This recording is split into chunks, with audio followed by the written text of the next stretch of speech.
राजपूत समाज की उपेक्षा को लेकर समाज की बैठक में निर्दलीय चुनाव लड़ने की मांग उठी। चीनी मालवा की उपनगरी बानापुरा में नीचे बाजार स्थित शंभू सिंह भाटी के निवास पर राजपूत समाज की एक बैठक हुई, जिसमें समाज के लोग एकत्रित हुए। राजपूत समाज से शंभू सिंह भाटी ने बताया, जिसकी जितनी संख्या उतनी उसकी भागीदारी होना चाहिए। समाज के विजय सिंह ठाकुर पत्रकार ने बताया कि इस राजपूत समाज की बैठक होती रहती है। राजपूत समाज यह चाहता है कि पार्टी कोई भी हो, बीजेपी या कांग्रेस, हमारे समाज के लोगों को प्रतिनिधित्व मिलना चाहिए, लेकिन ना तो बीजेपी ना कांग्रेस की तरफ से हमारे समाज को टिकट दी गई है। इसी की समीक्षा को लेकर हमने एक बैठक का आयोजन किया है। समाज के शंभू सिंह भाटी ने बताया कि भाजपा एवं कांग्रेस में टिकट का जो वितरण किया गया उसमें हमारे समाज की घोर उपेक्षा हुई है। हमारे समाज के वरिष्ठ एवं युवा सदस्य बैठक में उपस्थित हुए एवं निर्णय लिया है कि आगामी दिनों में एक बैठक का आयोजन किया जाएगा। उसमें राजपूत समाज सोच समझकर कोई कदम उठाएगा। उन्होंने बताया कि तीसरे विकल्प के रूप में भी विचार किया जा सकता है। आज दोनों पार्टियों ने टिकट वितरण में राजपूत समाज, रघुवंशी समाज, यादव समाज, गौर समाज की उपेक्षा की है। आगामी बैठक में प्रत्याशी खड़े करने को लेकर कोई फैसला हो सकता है। वहीं जितेंद्र सिंह सोलंकी ने बताया कि जिस तरह हम लोग समाज को साथ लेकर आगे बढ़ने का सपना देख रहे थे, हमें नेतृत्व करने का मौका मिलेगा। राजपूत समाज का हमेशा योगदान रहा है। राजपूत समाज ने जब जब नेतृत्व किया, वहाँ की प्रजा खुशहाल रही। इसी को देखते हुए हमें उम्मीद थी, लेकिन दोनों पार्टियों ने नर्मदापुरम जिले नहीं, पूरे संभाग में समाज की उपेक्षा की गई है, जिसका खामियाजा दोनों पार्टियों को कहीं ना कहीं भुगतना पड़ेगा। उन्होंने बताया कि राजपूत समाज इस चुनाव की दिशा और दशा बदलने की स्थिति में है। आगामी बैठक में राजपूत समाज कोई बड़ा निर्णय ले सकता है।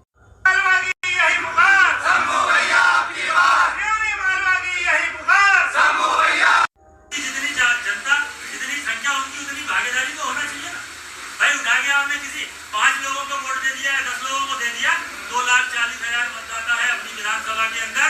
यदि किसी समाज के यदि 40,000 मतदाता है तो 2 लाख मतदाता दूसरी समाज की जीत ये 40,000 से नहीं हो सकती मित्रों। पर हमें आगे क्या करना है, आने वाली बैठक में आप लोगों ने कहा तो अपन बैठ के तय करेंगे और आप जो निर्देशित करेंगे बैठ के अपन। बहुत बहुत धन्यवाद। जय हिंद, जय भारत। किस प्रकार से सामाजिक बैठक का आयोजन किया गया, क्या उद्देश्य था? दरअसल राजपूत समाज की बैठकों का आयोजन होता रहा है। पिछले दिनों में बैठक का आयोजन हुआ था, जिसमें राजनीतिक मुख्य मुद्दा था। राजपूत समाज ये चाहता था कि पार्टी कोई भी हो, बीजेपी हो चाहे कांग्रेस हो, हमारे समाज को प्रतिनिधित्व मिलना चाहिए। सकल समाज की जहां तक बात करें तो उनका भी अभिप्राय था कि अगर राजपूत समाज आगे आती है तो हम सभी समाज के लोग इकट्ठा होकर उनको सहयोग करेंगे।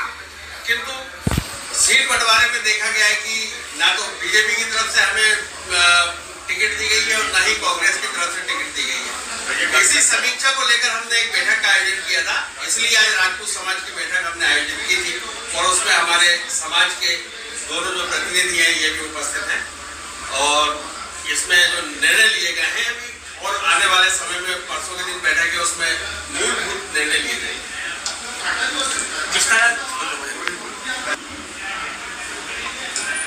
किस प्रकार से देख रहे हैं आप इस चुनाव को? सभी को जय माता की। और आज में चुनावी संग्राम जो शुरू हुआ था उसके टिकटों को लेकर हम लोग और जीतू भाई ये लंबे समय से प्रयास कर रहे थे। तो मैं तो आज 1 महीने के बाद सिवनी मालवा लौटा हूँ और सिवनी मालवा जैसे ही लौटा तो राजपूत समाज की एक जो बैठक हमेशा यहाँ भाटी हाउस पे होती आई है, इस भाटी हाउस पे बैठक हो रही थी और आज मुझे ही बुलाया कि आप लोग भी आओ, क्योंकि कहीं ना कहीं टिकट बदलावों को जो लेकर जो इस बार भाजपा कांग्रेस ने जो किया है निर्णय, इसमें सिवनी मालवा की जितनी भी बड़ी समाज है उन समाजों को नजरअंदाज करते हुए टिकटों का वितरण किया है। तो आज राजपूत समाज के हमारे जो युवा साथी है, समाज के जो वरिष्ठ लोग हैं, आज वो सब लोग शामिल हुए हैं और बैठ के आज निर्णय लिया है उन्होंने आगे क्या होना है, क्या करना है। तो बिल्कुल आने वाले समय में कोई ना कोई राजपूत समाज कदम उठाएगा, सोच समझ के उठाएगा कि हमें क्या करना है क्या नहीं। कांग्रेस और बीजेपी की अक्सर लड़ाई सिवनी मालवा में आमने सामने है। इस बार उम्मीद मानी जाए कि अगर राजपूत समाज नाराज है तो कोई तीसरा विकल्प उठ के आएगा? नहीं आ सकता तीसरा विकल्प की संभावनाएं हैं, क्योंकि अभी जो टिकटें बटी है, अभी जो टिकट वितरण हुआ उससे राजपूत समाज नहीं, राजपूत समाज के साथ यादव यदुवंशी समाज भी नाराज है, गौर समाज भी नाराज है, रघुवंशी समाज भी नाराज है।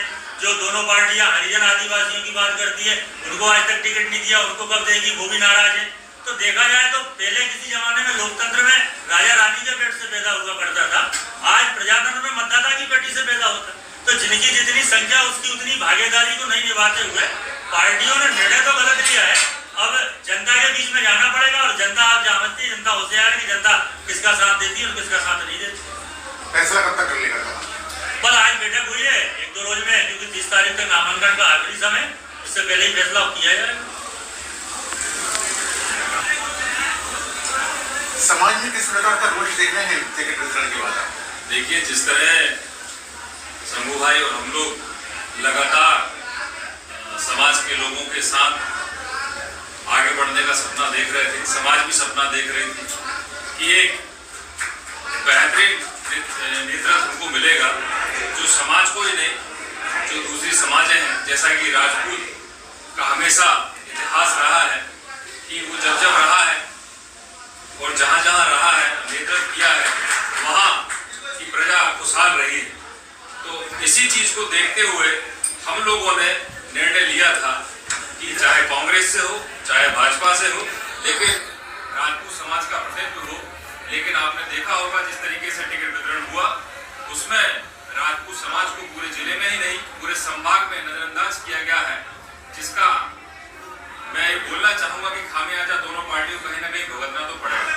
क्या आने वाले समय में राजपूत समाज की ओर से कोई कैंडिडेट निर्णय कर सकते हैं?